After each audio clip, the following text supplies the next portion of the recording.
And now we're joined by our analyst Robert Rosenthal from IlliniBoard.com for the final time this season to help break down that Northwestern win. How do you sum up the significance of that victory? I mean, the biggest thing to me is the 4 Big Ten wins. It just doesn't happen very often in Champaign. It's only 6 times in the last 26 years.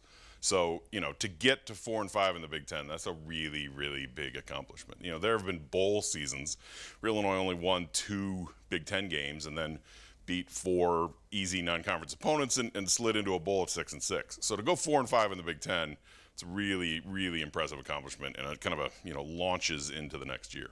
And it's been quite some time since Illinois has actually been able to end the regular season with a win, which I think says a lot. Yes.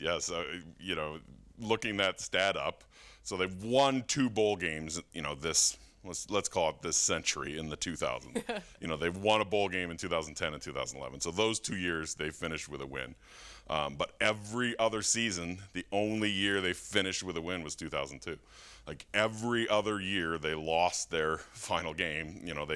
Maybe they won their final game, went to a bowl and lost that, or they just lost the season finale. So it's very, very rare in Champaign to go into the offseason on a win. And what does it say about this team being able to play complementary football finally for maybe the first time this season? I mean, it took them several games to do it, but to finally put it together, I mean, did you see it that way? Absolutely. When it went to 28-0 and you knew the game was over early in the second quarter, that was this feeling of like, okay, this is a click. This is like everything they've been trying to do. Tony Peterson will get up in many of the press conferences and say, I promise you, we're close, we're close, we're close. Now they played a little easier defense, and it just really, really clicked. So, again, all of this talk is about what it can be, what they can sell to recruits. The coaches were tweeting this afternoon from an airplane flying somewhere to start recruiting. This gives them the opportunity to say, look, here's what we're telling you we're going to be. You can watch this game and see what it was. You can see where we're headed, what kind of offense we want to have, what kind of defense we're going to run. We want you to be a part of it. And that's a big part of recruiting.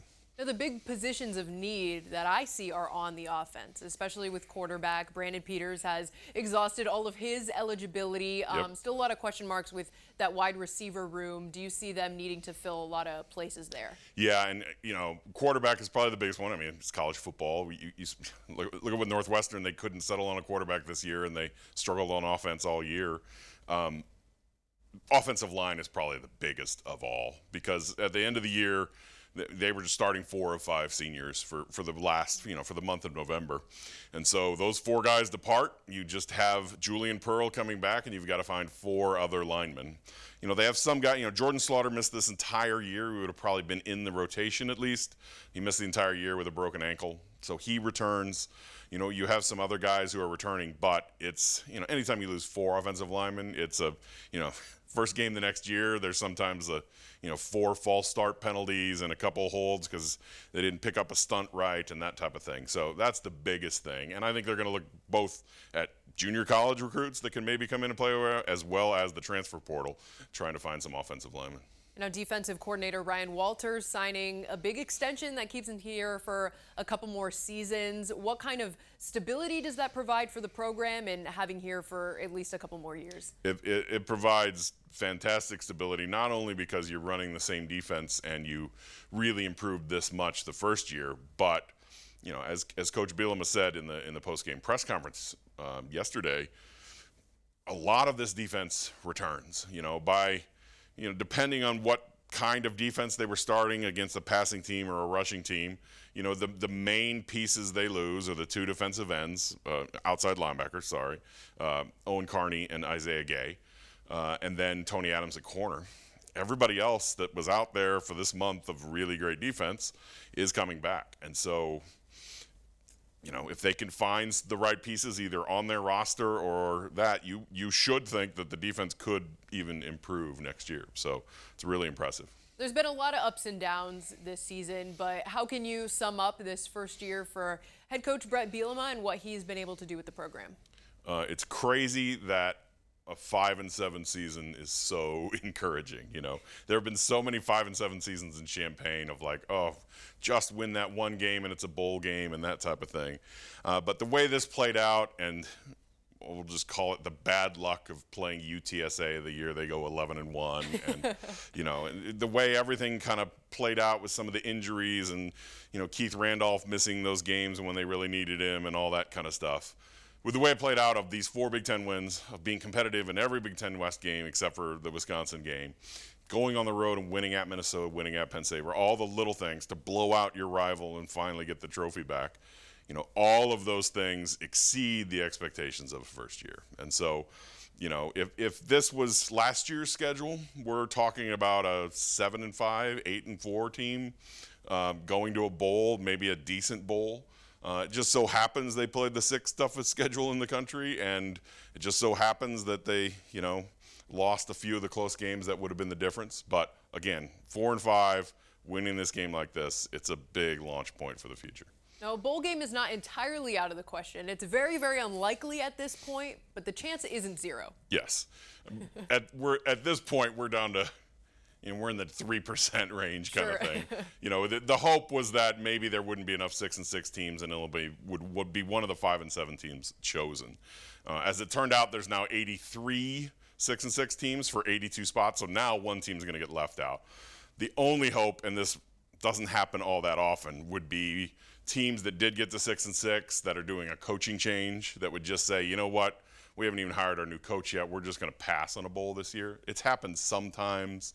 Notre Dame has done that a couple times. They're 8-4. They change their coach and they just say, you know what, we're gonna pass on a bowl this year. But it would take several of those. It would take Illinois moving up the APR rankings. So it's basically out at this point. Yes. Yeah. Now, as we look ahead to a new season with this program, do you expect the roster turnover to be significant, and how many guys should we expect to stay with the program?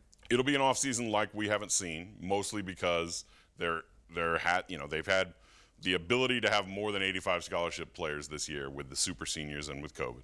It goes back to 85 next year. They're bringing in a full high school class. They're going to bring in transfers, which means some of these kids who have been here 4 years, maybe they're only a redshirt sophomore. Some of the kids who have been here 4 years have to be offered a spot next year to have a 5th or a 6th season, and that's up to the coaches to choose that. So I think you will see that turnover. It's going to happen nationwide. It's going to happen to any team that brought back 95 scholarship players this year. You only lose so many seniors, and you're bringing in a full class, and you have to beat 85, and so the numbers just don't work out. So there's going to be some turnover. Maybe it's players that we didn't really see on the field yesterday, but there's definitely going to be turnover. If everybody who has the opportunity to stay stays, in a perfect world, who do you imagine will have maybe a breakout season that, we didn't see a lot of this year? Yeah, I think the interesting thing is some of these guys who kind of fought injuries. So we saw Deuce Spann, the first few games. Yeah. Then he had the hamstring issue, and we saw him kind of pull up at the Iowa game on a deep ball. And, are they going to put him back into the quarterback track? Are they going to keep him in the wide receiver track? He's fastest guy on the team and one of the best athletes on the team. They want to get him out there. So, that's a big offseason storyline of where he goes. And then there's other things like Calvin Hart played 1 game this year and then missed the rest. He was the Big Ten Player of the Week before he got injured in the Nebraska game. And so, he returns. How do you use him? Can he go to one of those outside linebacker spots, or is he going to be inside? There's players that got injured this year that maybe weren't as in the rotation as people thought they would, and maybe next year is their opportunity to do that. All right. Well, now we can put the spotlight on basketball season, I guess, now that football season has come to an end. Can you tell us what we can find on IlliniBoard.com and what you have planned for the rest of basketball season? Yeah, it's a really interesting time right now. Tyler, a guy who writes for our site, just wrote after the game on Friday night. He just called his article weird. It's been a weird season, Right.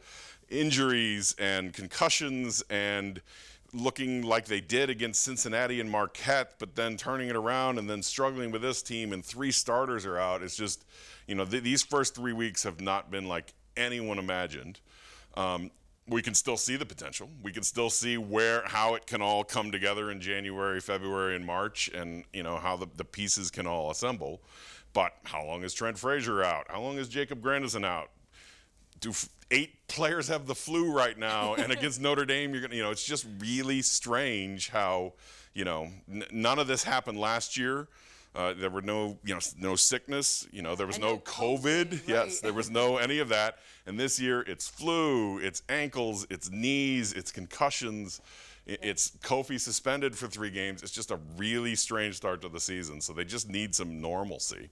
They just got to get back to that. All right, well, hopefully we'll see it and things will settle out a little bit, but it makes for a good storyline. That's right. A lot of things to talk about. Fans don't like it as much, but That's right. it makes good content, I guess. Well, anyways, That's Robert, right. thank you so much for joining us all season long here Got on it. Sunday No Huddle. We really appreciate it, and looking forward to doing it again next year. You got it. Thanks.